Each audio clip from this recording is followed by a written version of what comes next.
Je vous remercie, Monsieur le Président, M. Abdoulaye Diouf Sarr. Mesdames, Messieurs les honorables députés, c'est pour moi un honneur et un plaisir de me retrouver devant la représentation nationale pour défendre le budget du ministère de l'Enseignement supérieur, de la Recherche et de l'Innovation. Je voudrais avant tout remercier l'ensemble des députés qui ont pris la parole. Ils ont été nombreux. Cela témoigne encore de l'intérêt que vous portez à ce sous-secteur aussi stratégique qu'est l'enseignement supérieur. Et comme le disait tout à l'heure le président du groupe parlementaire Benno Bokk Yakaar, c'est notre passé, notre présent et notre futur. Les débats ont été riches et j'avoue que en grande partie, ça a été des contributions allant dans le sens d'améliorer. Et évidemment, nous acceptons, nous notons et nous ferons tout pour essayer d'améliorer dans le sens demandé par les députés de l'Assemblée nationale. Pour rappel, on peut commencer lors de l'élaboration du plan Sénégal émergent. Avant ça, il y avait bien sûr les concertations nationales sur l'enseignement supérieur avec les recommandations et les décisions ici d'un conseil présidentiel. Et dans le plan Sénégal émergent, l'axe 2, c'est le capital humain. Grosso modo, le président Macky Sall, ce qu'il a dit, c'est qu'il lui faut une éducation nationale et un enseignement supérieur capable de porter son ambition d'émergence pour le Sénégal. Parce qu'on ne peut pas, si on a du pétrole et on n'a pas d'ingénieurs, on a des problèmes. Si on veut faire l'autosuffisance alimentaire, on n'a pas d'agronome, on a des problèmes. Donc l'ambition d'émergence doit être portée par notre enseignement supérieur, notre recherche et notre capacité d'innover. Et c'est ce qui explique que cela est sur l'axe 2 du plan Sénégal émergent. Et comme nous l'avons tous dit ici, notre université, je l'avais rappelé en commission, c'est une université que nous avons héritée d'une grande puissance universitaire, il faut le reconnaître. Parce que quoi qu'on dise, la France, c'est une puissance universitaire. Et cette université, nous reconnaissons tous qu'elle a évolué et nous reconnaissons tous qu'elle a connu des moments de crise. Il y a eu les années blanches, le président même en a souffert, je crois, moi-même j'en ai souffert, et beaucoup d'entre nous peut-être ici en ont souffert. Donc ça n'a pas été un fleuve tranquille, comme on a dit dans le rapport. L'université, donc l'ambition du président donc, pour l'émergence devait s'adosser à des universités compétitives. C'est ce qui avait amené les 11 décisions. Pour résumer, qu'est-ce qu'on voulait faire? On savait que nous avions de plus en plus d'étudiants, donc il fallait élargir la carte universitaire. Et cela aussi pour des questions d'équité, parce qu'on avait vu que nos universités se trouvaient sur la côte occidentale de notre pays, mais que l'intérieur, on va reparler de Matam, de Sénégal oriental, les gens étaient encore obligés de venir à Dakar. Donc, élargissement de la carte universitaire. Est-ce que la carte universitaire a été élargie? Oui. D'abord, les universités existantes, notamment même Dakar et Saint-Louis, on a augmenté les capacités, que ce soit sur le plan pédagogique, que ce soit sur le plan social, que ce soit sur le plan du personnel administratif, technique et de services, que ce soit au niveau aussi des enseignants et des chercheurs. Ça, c'est indéniable. Je pense que tout le monde l'a reconnu ici. La carte universitaire, elle a été bien élargie parce que les universités, les nouvelles universités qui ont été créées avec l'ère du président Abdoulaye Wade, il faut le reconnaître, l'université de Thiès, l'université de Ziguinchor, l'université de Bambey. Et je suis bien placé pour en parler parce que j'étais dans la commission scientifique pour la création de ces universités. Et je sais dans quelles difficultés on a commencé et quel est le niveau de ces universités aujourd'hui. Donc, de ce point de vue, la carte, bien sûr, a été bien sûr, consolidée. Mais mieux, le président de la République, il avait ambitionné de créer l'université de Diamniadio pour une capacité de 30 000 places pour désengorger l'université de Dakar. Dieu merci, l'université a été construite et le 1er décembre, vous êtes invités à l'inauguration de l'université de Diamniadio. Avec un amphithéâtre de 1500 places tout neuf, une université moderne, comme vous pourrez le découvrir le 1er décembre. Ensuite, il y a l'université de Sine Saloum, El Hadji Ibrahima Niass. Là aussi, je vais revenir sur les chantiers. C'est une université en construction qui a déjà démarré et bientôt, en tout cas, les chantiers seront réceptionnés. Et si, d'ici un an, et je rassure les honorables députés de Sénégal oriental, les décrets pour la création de l'université sont en cours, aussi bien l'université de Matam que de l'université de Tambacounda. Dès les prochains conseils de ministres, le président nous a instruit d'amener ces décrets pour qu'on les signe pour la création de ces universités et de nommer très rapidement les recteurs de ces universités pour aller vers la mise en place très rapidement, pour qu'elles puissent commencer le plus rapidement possible. Donc ça, c'était pour rassurer nos députés de Tambacounda et de... Ensuite, deuxième axe de réforme, c'était l'utilisation massive des nouvelles technologies pour améliorer l'accès des étudiants. Parce que nous savons tous que, vu le rythme d'augmentation des étudiants, il fallait trouver de nouvelles stratégies et tout le monde sait que les nouvelles technologies étaient utiles dans ce sens. C'est ce qui a motivé la création de l'Université virtuelle du Sénégal et je vous dis que beaucoup de pays nous l'envient. Pas plus tard que la semaine dernière, j'étais à Banjul et le ministre du Niger va venir voir l'université virtuelle parce qu'ils veulent créer l'université virtuelle au Niger.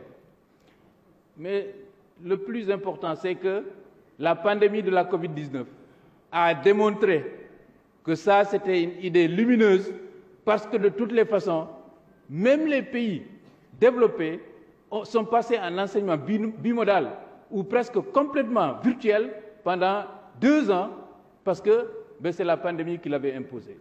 Donc, ce qu'il faut dire avec l'université virtuelle, c'est une excellente idée.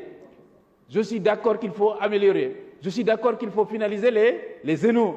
Je suis d'accord qu'il faut augmenter les débits. Mais on doit être d'accord que ça, c'est une idée novatrice du président Macky Sall que nous devons consolider parce que ça participe à la modernisation de notre enseignement supérieur et que peut-être c'était même une obligation si on ne l'avait pas de le faire aujourd'hui ou demain ou d'aller faire du benchmarking dans d'autres pays parce que ce serait une nécessité. Il y avait aussi la gouvernance des universités. Et je dois dire que dans ce domaine, tous les textes normatifs ont été faits, les lois votées, vous l'avez voté ici à l'Assemblée nationale. Donc, ce qui reste, c'est de finaliser la mise en œuvre, les conseils d'administration, les présidents du conseil, et on s'est donné un délai d'ici la fin décembre d'essayer de mettre en place tous les conseils d'administration des universités du Sénégal. Donc ça, je pense que aussi, c'est une réforme qui a été bien menée. Ensuite, il y a la recherche et l'innovation. Il y a beaucoup de débats sur les budgets de recherche. Mais les budgets de recherche, elles sont dans les budgets des universités d'abord. Elles sont dans les salaires des professeurs d'université parce que dans chaque salaire de professeur d'université, petit ou pas, il y a une indemnité de recherche. Elles sont dans les budgets des universités parce que le Sénégal est un des rares pays qui octroie chaque 2 ans à tout enseignant-chercheur un billet d'avion open et une indemnité de 1 million pour aller dans un labo de son choix dans le monde entier pour travailler et mettre à jour ses recherches. Ça, je ne connais pas beaucoup de pays qui font ça. Donc ça fait partie aussi des budgets de recherche. Et les budgets de recherche sont aussi dans les budgets des facultés parce que vous savez que l'université est autonome et il y a des financements qu'elle génère elle-même, ces universités. Par exemple, dans les inscriptions pédagogiques et d'autres, des fonctions de service qui permettent de financer la recherche, mais aussi grâce à l'ingéniosité de nos chercheurs qui arrive à lever des fonds au niveau international. Moi, je me rappelle, en tout cas, au département de maths, quand je quittais, on avait 2 projets qui ont rapporté à l'Université de Dakar $1 million pour faire de la recherche. Donc, je ne dis pas que c'est suffisant. Je connais aucun pays au monde qui donne suffisamment de recherche, d'argent à la recherche. Ça n'est jamais suffisant. Je suis d'accord avec l'honorable député Pape Djibril Fall. La recherche, peut-être elle a un coût, mais de toutes les façons, même les pays les plus avancés ne peuvent pas dire qu'ils financent de façon optimale la recherche. On peut dire qu'il y a une différence de financement entre nous et tel autre pays. Mais les ressources que nous mobilisons, en tout cas, nous permettent de faire en sorte que nos universités arrivent à maintenir le standard. C'est ce qui fait que l'Université de Dakar, comme on a dit, actuellement, elle reste la première université francophone, 28e en Afrique. Et si on me dit que c'est l'arbre qui cache la forêt, avec les résultats du CAMES, ça fait beaucoup d'arbres, donc peut-être on est dans la forêt. Hein. Elle n'est pas cachée. Il faut juste accepter que nos universités, en tout cas, dans le contexte africain, parce qu'il faut d'abord qu'on se compare avec nos voisins quand même. Je veux bien qu'on me compare avec Stanford, mais compare-moi d'abord avec mes voisins. Mais je suis d'accord, l'Université de Dakar doit ambitionner d'être peut-être dans le top 100 des universités, peut-être, je ne sais pas, du monde, mais en tout cas, on doit aller titiller les universités sud-africaines. C'est possible. C'est une question d'organisation, de méthode, et nous sommes en train de réfléchir sur comment d'ailleurs mobiliser notre diaspora, parce que nous avons beaucoup de chercheurs à l'étranger qui veulent contribuer. Je pense que si nous mettons tout ça en œuvre, on pourra voir très rapidement le classement de nos universités s'améliorer. Alors, moi-même, je suis élu local, président de conseil départemental, et nous vivons tous ces questions de logement de nos étudiants. Mais quand même, moi je me rappelle, lorsqu'on crée l'Institut africain de sciences mathématiques, l'ambassadeur de France nous avait invités un jour et on devait, pour s'enquérir un peu de cet institut. Et il m'avait posé une question. Pourquoi, lorsque tous les officiels avaient parlé, il a dit qu'il veut écouter le point de vue d'un enseignant et il m'avait donné la parole. Mais je lui avais dit, mais moi je suis né après les indépendances quand même. On parle de logement à l'université. Mais moi, quand je devais faire l'école primaire, il n'y avait pas d'école primaire à 5 km autour de mon village. J'ai dit aller à 50 km pour faire l'école primaire. Il fallait se loger. Primaire. Lorsque j'ai eu mon collège, c'est l'honorable député Idrissa Baldé à Dabo, il n'y avait pas de collège à Dabo. Il y avait un seul collège dans toute la région de Kolda. J'ai dû aller à Kolda. Quand j'ai fini le collège, il n'y avait pas de lycée à Kolda. On est dans les années 80. Hein. Il a fallu aller à Ziguinchor. Lorsque j'ai fini mon bac à Ziguinchor, il n'y avait pas d'université à Ziguinchor. Il fallait venir à Dakar. C'était au niveau des années 87-88. Et lorsque j'ai eu ma maîtrise et mon DA, je n'avais pas d'encadreur pour faire ma thèse ici. J'ai dû aller 6000 km plus loin, en France, pour faire ma thèse. Donc ces problèmes, il n'y a pas longtemps, ils étaient dans nos villages, les problèmes de logement. Maintenant, on sait qu'au Sénégal, je ne pense pas qu'il y ait un village et un rayon autour de 2 km où il n'y a pas d'école primaire. Dans tous les collèges du Sénégal, toutes les communes du Sénégal, on trouve presque un lycée. Et dans tous les départements du Sénégal, il y a en tout cas un lycée. Donc ces problèmes, ce n'est pas nouveau. Ce qu'il faut regarder, ce qu'il faut voir, c'est le progrès qu'on a fait. Il y avait 6 000 lits lorsque le président Macky Sall est arrivé à Dakar. Il y en a 12 000 maintenant. Mais il faut reconnaître ça. De façon générale, il y a eu au moins 22 000 lits qui sont utilisables maintenant. Et une projection de 40 000 si on termine tous les chantiers. Il faut reconnaître ça. Je pense qu'en matière d'enseignement supérieur, ce que le président de la République a fait est juste inédit et on devait quand même tous l'applaudir pour tout ce qu'il a fait. Et c'est ce qui fait qu'aujourd'hui, nos universités restent rayonnantes. On parle de l'université de Dakar parce que c'est l'université mère, mais l'université Gaston Berger, c'est une excellente université. L'université de Ziguinchor, l'université de Thiès, nos écoles d'ingénieurs. Je reviens d'ailleurs sur le cas de quelqu'un qui a posé les classes prépa, il dit, bon, on forme les gens pour quelle école? Mais bon sang, pour nos écoles d'ingénieurs. On forme d'abord pour nos écoles d'ingénieurs. Il faut qu'on renforce nos écoles d'ingénieurs. On a l'école polytechnique de Thiès. Combien de cadres ont été formés à l'école polytechnique de Thiès et qui sont la fierté de notre pays aujourd'hui? Combien de cadres ont été formés à l'école polytechnique de Dakar et qui rayonnent dans le monde entier? Donc, on forme nos classes prépa vont former avant tout pour nos écoles d'ingénieurs. Évidemment, on les a appelées classes prépa aux grandes écoles parce qu'on considère que nos étudiants qui seront formés là-bas doivent pouvoir compétir avec n'importe quel étudiant peuvent intégrer l'école polytechnique de Paris ou je ne sais pas quel autre HEC dans le monde entier parce qu'on aura là-bas une formation de qualité standard internationale. C'est l'instruction du président de la République et c'est ce que nous allons faire. Parce qu'on a les moyens de le faire. Parce que là aussi, j'entends des gens parler de dire au Sénégal, est-ce qu'on a des professeurs pour les classes prépa? Mais tout docteur en mathématiques sérieux doit pouvoir enseigner dans une classe prépa. Tout docteur en physique sérieux doit enseigner dans une classe prépa. Maintenant, il y a la culture des concours des grandes écoles. C'est pour cela que nous avons aussi choisi de se faire accompagner par des professeurs qui ont enseigné pendant 30 ans dans des prépas très réputés, mais on a au Sénégal tout le potentiel pour enseigner les classes préparatoires, parce qu'il y a des écoles françaises qui ont déjà des prépas chez nous, et ça marche très bien dans le privé, et nous avons déjà dans nos universités des étudiants qui ont été formés ici, qui ont fait le concours de l'école polytechnique de Paris et qui ont réussi. Donc on n'a aucun problème pour former ici au niveau des classes préparatoires. Donc, ça c'était de façon générale ce que je voulais dire, mais je voulais revenir sur l'actualité, c'est-à-dire l'orientation des nouveaux bacheliers. Et je précise aussi que nous n'envoyons plus des étudiants dans le privé. Il faut que ça aussi, ça soit clair. L'instruction du président de la République, c'est que nos 75 000 bacheliers soient orientés dans nos universités publiques. L'inscription a commencé lorsque j'étais en commission, on avait même parlé du bug de Campusen. Actuellement, nous avons fermé la plateforme. Pourquoi? Parce que d'abord le délai est terminé.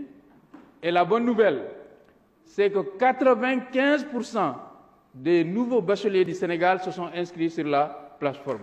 Preuve que les étudiants, quand même, considèrent que 95% de nos étudiants, en tout cas, choisissent au moins d'aller dans nos universités. Il y a 3% qui ne se sont pas manifestés, mais ces 3%, ce sont, par exemple, les 50 étudiants qui sont déjà en classe prépa à Thiès, ce sont les 200 étudiants ou je ne sais pas combien que l'EPT a recruté, etc., etc. Et ce sont aussi peut-être le pourcentage d'étudiants qui sont partis à l'étranger par leurs moyens ou par peut-être d'autres programmes. Donc, actuellement, le processus continue.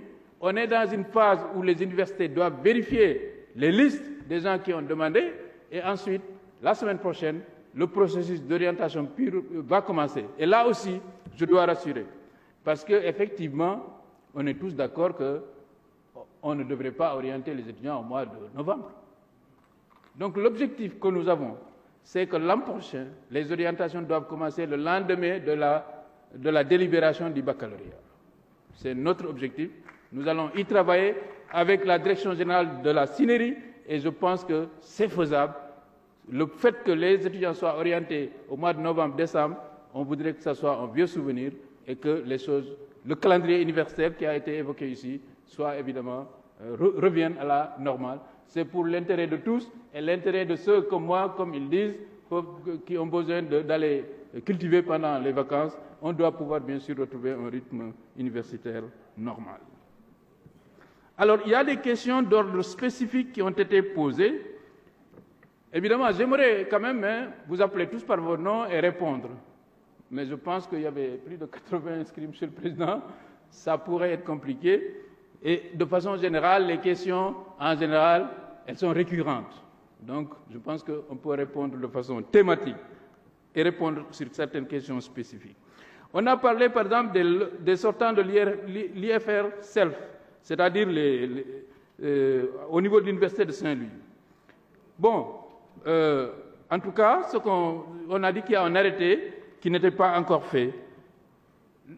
Je vais revoir ça, et si vraiment ça dépend que du ministère de l'enseignement supérieur de signer cet arrêté, il sera signé bientôt. Donc ça, vraiment, je voudrais rassurer par rapport à ça. Maintenant, il y a le problème aussi spécifique au niveau du campus social à Saint-Louis sur l'assainissement. Je suis d'accord, on est en train d'y travailler. Apparemment, la phase de réhabilitation, elle est bien avancée. Il y a l'ONAS, la SAID et toutes ces structures qui y participent. Ce qui est sûr, c'est qu'apparemment, c'est un problème d'abord global au niveau départemental, mais nous, on doit tout faire pour le régler. Et j'ai prévu, dans quelques jours, de me rendre moi-même à l'université de Saint-Louis. On va regarder, mais en tout cas, l'instruction qu'a les recteurs et les directeurs de CROUS, c'est de tout faire pour régler ce problème qui est récurrent, nous le reconnaissons, et donc il va falloir quand même essayer de le dépasser. Il y a par exemple aussi, on m'a posé la question de savoir il y a combien d'écoles privées et comment les réglementer. Ça aussi c'est un chantier, on est d'accord. Quand l'État a commencé à envoyer dans les écoles privées, dans les universités privées, les étudiants, on a vu que le processus a un peu débordé, nous avons arrêté, maintenant il faut évaluer. Et pour évaluer, il faudrait bien sûr qu'on essaie de voir avec l'ANASUP comment réglementer vraiment l'ouverture d'établissements supérieurs privés. On me dit qu'il y en a 407 environ, donc c'est énorme. Et comme on est tous, on le constate, il y en a qui sont dans des maisons, il y en a qui... C'est pas possible.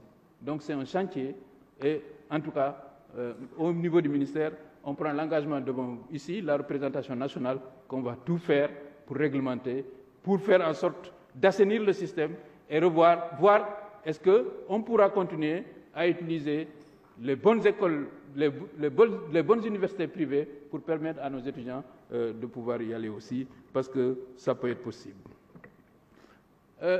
Il y a le problème, l'honorable député Cheikh Tidiane Gadio a posé le problème du personnel enseignant et de recherche pour les retraités. Non mais je dois dire quand même qu'à ma connaissance, même ceux qui sont allés à la retraite après la promulgation de la loi, il y a eu quand même un modus vivendi qui a été trouvé pour leur verser une indemnité assez conséquente, peut-être pas au même niveau que les nouveaux partants, mais c'est un problème qui a été quand même géré par les universitaires et je pense que cette indemnité leur permet quand même d'avoir une retraite beaucoup plus décente. Alors, d'autres questions peut-être plus personnelles, les ISEP. Là aussi, il faut s'en féliciter. Partout, on m'écrit des lettres de collègues qui veulent venir s'imprégner des ISEP. Je pense que pas plus tard que la semaine dernière, il y avait la Gambie. Il y a d'autres qui m'ont écrit pour ça. Parce que un des problèmes que nous avions, c'est adéquation, formation, emploi. C'est un problème.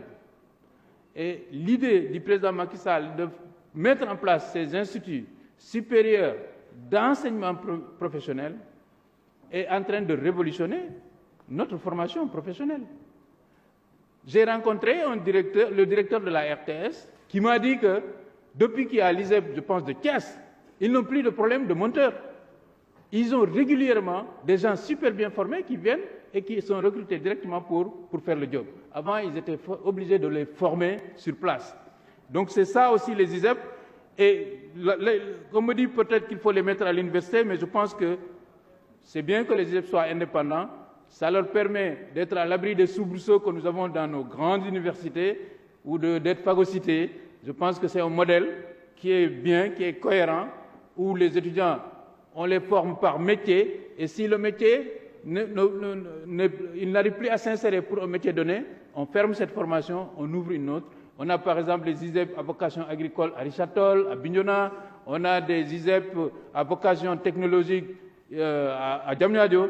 L'idée, c'est d'avoir un ISEP par région et nous sommes en train d'y travailler. On a un programme pour ça avec la Banque mondiale et nous pensons que nous pouvons le réaliser très rapidement. Alors, il y a le problème du recrutement. Je pense que le président de la République l'avait dit au début avec les mesures après les concertations. Il y a eu des recrutements qui ont été faits, c'est insuffisant. Et le président a redemandé qu'il y ait un nouveau plan de 5 ans de recrutement qui est en train d'être finalisé. Nous allons le lui soumettre et on espère qu'avec ce nouveau plan, on va encore améliorer, bien sûr, le personnel, augmenter le nombre d'enseignants-chercheurs, parce que maintenant, avec nos salaires et la retraite, nous sommes très attractifs. Quand on lance un poste à l'Université de Dakar, on se retrouve avec 200 candidats de mon temps. Quand il y avait un poste en mathématiques, il fallait 2 ans pour trouver quelqu'un pour le prendre. Donc je pense que ça aussi, c'est des avancées qui sont à noter. De façon générale, je pense que globalement, c'est ça que je voulais dire, mais rassurer aussi que pour la recherche, nous avons notre plan national de stratégie pour la recherche, qui est en cours de validation. Le but de ce plan, qui a été en fait initié lors de la grande rencontre entre le président de la République et la communauté universitaire, c'est d'avoir un fonds d'amorçage assez important pour faire de notre recherche d'abord, pour donner un coup de fouet à notre recherche, mais qui pourrait peut-être générer jusqu'à 600 milliards de francs CFA, parce que la recherche, elle doit à un certain moment s'autofinancer. Et d'ailleurs, j'ai entendu l'honorable député, je pense que c'est Thierno Alassane Sall, parler de recherche avec les nouvelles variétés de riz. Vous savez, on a Africa Rice ici à Saint-Louis, et les variétés Nerica, j'étais il n'y a pas longtemps ministre de l'Agriculture, ce sont des variétés quand même qui sont créées par des chercheurs sénégalais, africains, et nous avons ces New Rice for Africa, Nerica. On est jusqu'à Nerica 12 maintenant, je pense. Donc quand même nos chercheurs, et l'ISRA, ils produisent quand même des variétés. Et si actuellement à Corsocé ou vers chez Amindiaye on fait du riz, c'est parce qu'on a de nouvelles variétés de riz qui tiennent sur 70 jours. Et je pense qu'il y a même maintenant des variétés qui peuvent résister à la salinisation, qui vont être mises en production par l'ISRA. Donc c'est pour le rassurer. Je pense que nos chercheurs, et il ne faut pas voir que notre recherche est seulement dans les universités, on a l'institut, des instituts comme l'ISRA, l'ITA, comme l'a rappelé un de nos honorables députés. Donc je pense que de façon générale, en tout cas, c'est ce que je voulais dire en français. Je vais peut-être le reprendre en wolof. maa ngi leen di gërëm di leen sant et en pulaar éventuellement di gërëm honorable député yëpp ak en mandeng aussi parce que waa Sédhiou ñoom nee nañu mandeng la ñuy wax di wax ne maa ngi vraiment am mbégte ñëw fi tey jàkkaarloo ak yi nga xam ne ñoom la ñu tànn pour représenter peuple bi fii ci Assemblée nationale.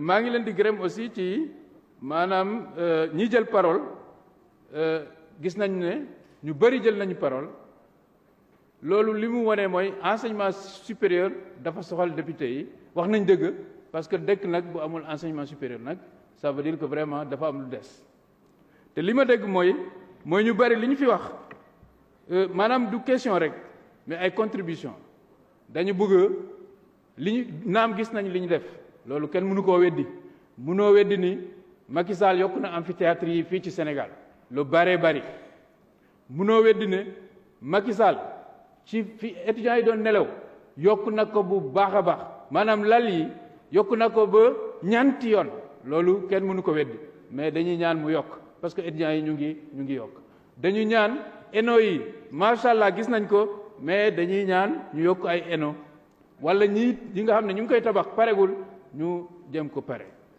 dañuy ñaan aussi ISEP yi ku nekk région bu nekk bëgg na ISEP bi mu taxaw loolu aussi d'accord nañ ci léegi nag dafa am ñi nga xam ne dañu wax par exemple ne recherche bi ana xaalisu recherche bi ana xaalisu recherche bi damay expliquer ne budget recherche mu ngi ci biiru budget université yi te université dafa am part d'autonomie c'est-à-dire état bi daf koy subventionner mais moom aussi dafay utal boppam xaalis ci nii wala ci naa ay inscription pédagogique wala dem uti partenaire ñu koy financer recherche mu ngi ci biir salaire professeurs yi naam professeurs yi nee nañ tuuti na mais am nañu indemnité de recherche mu ngi ci voyage d'études yi parce que Sénégal moo am système boo xam ne ñaari at bu nekk jàngalekat bu nekk dañ lay jox billet d'avion nga dem fu la neex ak 1 million nga dem bu dee da nga bu am conférence wala feneen fi ngay bëgg a dem nga dem gestu ñëwaat loolu presque yaakaar naa pays yu bëri amuñu ko Sénégal am na loolu.